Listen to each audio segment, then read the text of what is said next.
How we doing, friends? My name is Jesse. Welcome back to Male Nurse Mentor. Today, I got another video in this series on correctional nursing. I'm wearing my hoodie today. Look at this.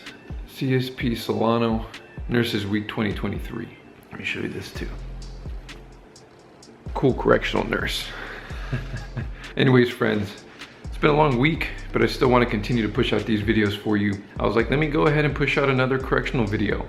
There needs to be more information out there. Today, I'll be talking about how it is working with correctional officers specifically.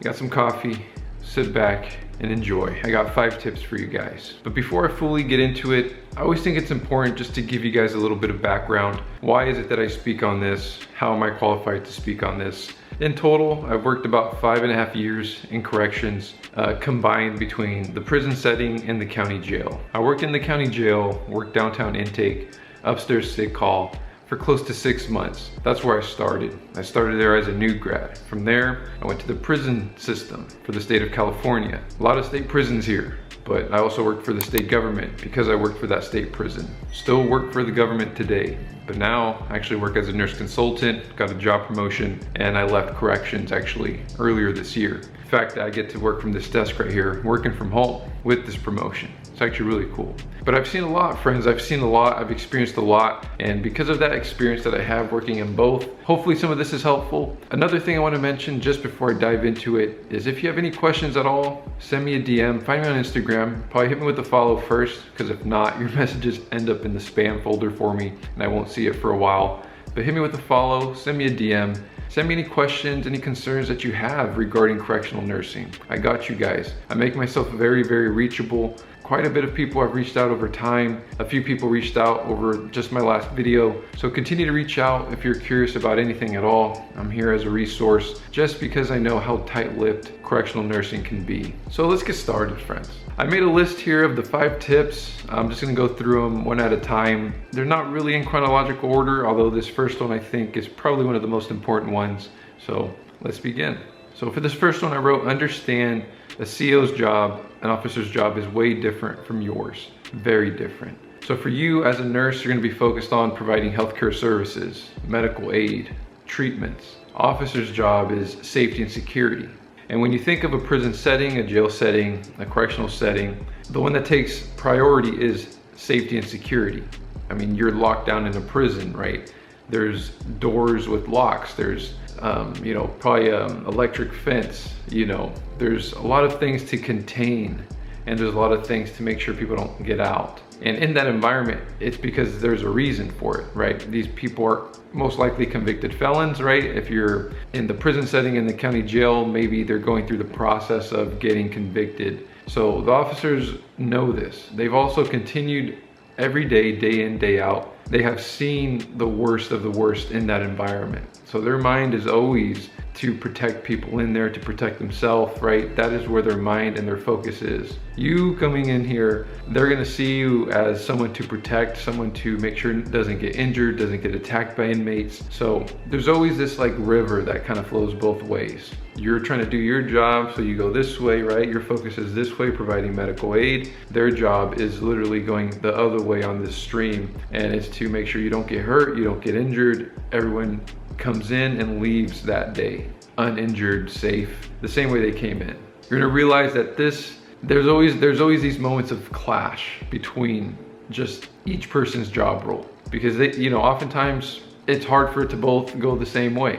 There are many moments where I've gone to provide medical treatment, medical aid, and I am unable to because something popped off over here. It's unsafe now. The scene was never safe to begin with. There's a lot of things getting in the way of you doing your job sometimes. But oftentimes it's gonna be because the safety and security just isn't there. And they're gonna let you know that. So the more you realize that their job is different from yours, you can then respect each other's jobs, right? I have a job to do just as much as they do. They have a job to do just as much as we do. Nobody's job is like more important, but there are moments and times where somebody's job takes priority. And most oftentimes it's not gonna be your job. So don't go in there trying to just take over a scene, make sure your inmate gets medical treatment, because there are going to be several moments when you're trying to provide treatment, you need to get to a scene because someone's severely injured and you just can't. because the scene isn't safe or the scene becomes unsafe. That's when the officers have to step in and do their job over your job. That's why I wrote this as number one. When you work in this environment, working with correctional officers is understanding what they do, the importance of their role, why they do it. You're there to provide treatment, healthcare. They're there to make sure you go in and leave safely and alive that day, right? Just to be very frank. So this next tip I put, it's listen to the correctional officers regarding safety, concerns, and any advice that they give you. So when you're in that environment, your job, like I said, is providing healthcare services, nursing treatments, things like that. As you go about your job, there are gonna be things that you're gonna miss, cues you're gonna get from inmates that you're just gonna miss, right? Just to be blunt. The officers, that is literally their job. They've studied these inmates. They know when something's off in the air. They know when something may be like brewing and ready to pop off. They may see you interact with an inmate and see, oh, like doing that in that way puts you at risk. These officers are very observant. That is their job, and they're very good at this. So whenever an officer tries to give you advice or express to you any concerns that they see about how you move with these inmates, right? When you're going about treating them, taking their vital signs, speaking to them, things that you've said, take whatever feedback they give you and listen to it. It's very important. I've learned so much over the course of my career working corrections because of officers looking out for me. That is it, right? They're just looking out for you.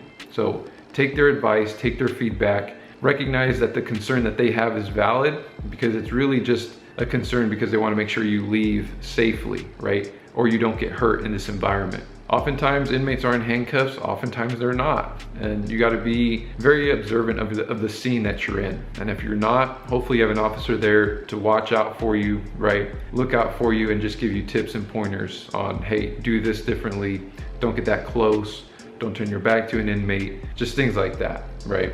This next tip, this is tip number 3. I put make the correctional officer's job easier by not making it harder. This is a good point too. It's something that I kind of realized over time as there were things that I was doing that was putting my own self in danger, more at risk, right? With how I was moving with officers. That's why I say eventually some of them give me feedback. They're like, hey, I wouldn't do this, or the way you speak to them here in this scenario, I wouldn't do that. Or, don't turn your back to an inmate, keep this distance and things like that, right? Don't get so close whenever you're responding to an emergency. Just little tiny tips. Whenever I would do things like that, I later realized that I was making their job harder, right? If I get really close to an inmate, I'm putting myself more at risk and making the officer feel uncomfortable that something may actually happen. Another example can be, whenever you're speaking to an inmate. If you're speaking to an inmate in a way that's gonna get them riled up and just upset, angry, now you're making the correctional officer's job harder. Because when an inmate gets angry, hostile, based on something you did, you said, you didn't do, or your interaction with an inmate, you just made that correctional officer have to go and deal with it, right? Because this inmate may be angry now and may take it out on another inmate, may be like moving and throwing and thrashing the environment. Be careful to not make the correctional officer's job harder, right? They're in there trying to do a job just like you. If you go out of your way to make their job harder, it's gonna make your job harder as well. My whole point here is make their job easier by just doing the things you're supposed to do. The things that they are advising you to do anyway for your own good, right? Which is being as safe as you can in that environment, because they also want to get home too. They don't want to deal with a hostile inmate because someone actually may get hurt. I mean, does that make sense? Hopefully that makes sense. So another tip here, I put build rapport. Invite the correctional officers to, food potlucks and just chat with them sometimes. Build that rapport. It's very important, right? They're people too. Just because they're dressed in a correctional officer uniform and they're carrying around handcuffs and, pepper spray and maybe a baton, it doesn't make them any more intimidating than they have to be for you, right? They're dressed that way for the inmate. For you, they're just another colleague, another staff member. So just chat with them sometime. They'd help me a lot to learn about like the yard politics and things like that. And the more you do this, the more they're gonna look out for you as well, right? The more they're gonna wanna help you if you're in need. The more they're gonna want to protect you and really just make sure nothing ever happens to you.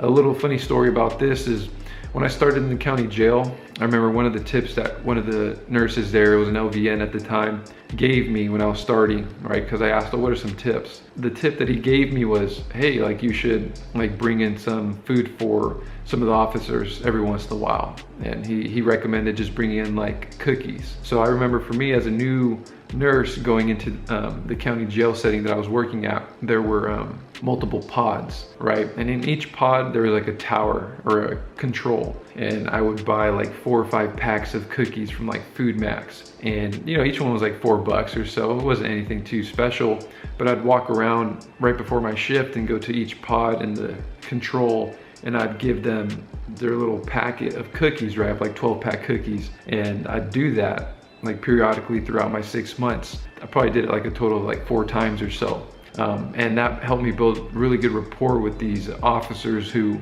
then didn't make my job any harder. If anything, they made it a lot easier, because oftentimes when I was doing sick call, I'd have to call and be like, hey, you know, is now a good time to go do sick call? Later on, from building all this really good solid rapport, they would call me, hey Jesse, now's a great time for you to come do sick call. You should come do sick call right now. Oh, hey Jesse, in about 30 minutes, you know, I think it'd be a good time for you to come and knock out your sick calls if you want to. And it was just through building rapport, as simple as that gesture of, you know, giving cookies, right? And just chatting with them when I was in there went a long way. You know, they know the environment on a level that you don't, so the more you can learn from their perspective, the easier your job will be. Because I've seen nurses who try to act like you don't work in a prison, but the fact is you do. So you should know about yard politics. You should learn about the energy in the room whenever you see something maybe about to pop off. You should learn about these things as well. So just my 2 cents. And for this last tip, friends, this one's a very specific one. I had kind of mentioned it throughout. I had mentioned it here in some of the tips, but it's care to learn some of the yard politics. So you speak the same language. This goes a long way. Yard politics, I mean, in short, this is kind of like the law of the own inmates in the prison environment. Gangs, certain gangs hanging out with certain gangs can't hang out with certain gangs. Certain gangs can't access medical, and maybe some gangs have to like do daily workouts or something like that, like they have to. Or, you know, some gangs get punished if they, you know, engage in some activity. So it's just having this level of understanding goes a long way. Like for you, it can go a long way when you're trying to give medical care. The more you can learn about this, the better, because now you're also understanding the language of the officers. Again, this builds good rapport, good connection with them, a good level of understanding of what they do and why it is that they do what they do. And in terms of safety and security, you can understand that there's a level of attention that needs to be placed in certain situations, right? Or in certain moments, like yard time. And it's a good way to kind of get in with officers, right? The more you know about yard politics, because they also don't have to explain things to you, because now when they're talking to you, communicating with you, you understand, oh, you know, they don't have to say that piece. You get it. You just get it. It's yard politics. It's just the way it is. All right, friends. So that's it. Those are 5 tips that I recommend when it comes to just having a better experience of working with correctional officers. They're really awesome people. You know, I give them a lot of credit and a lot of respect for doing what it is that they do. You know, they work very hard. They put themselves at risk oftentimes just to make sure everybody else is safe. So if you're a correctional officer watching this, a big thank you to you guys. And a lot of respect goes to you guys as well. You guys work very hard, and you guys put yourself at risk for a lot of the staff members, if not all of us, just to make sure that we all go home safe in that environment. And like I said, if you want to reach out to me, sending me a DM is probably the best. I do have an email. I think it's attached to my YouTube. It's support@malenursementor.com. If you have any long questions, because sometimes it's hard to answer long questions on Instagram. I do like this series, and I think it's worth mentioning. That way someone is out here speaking about it. So with that said, I'll see you guys on the next video. And as always, take care.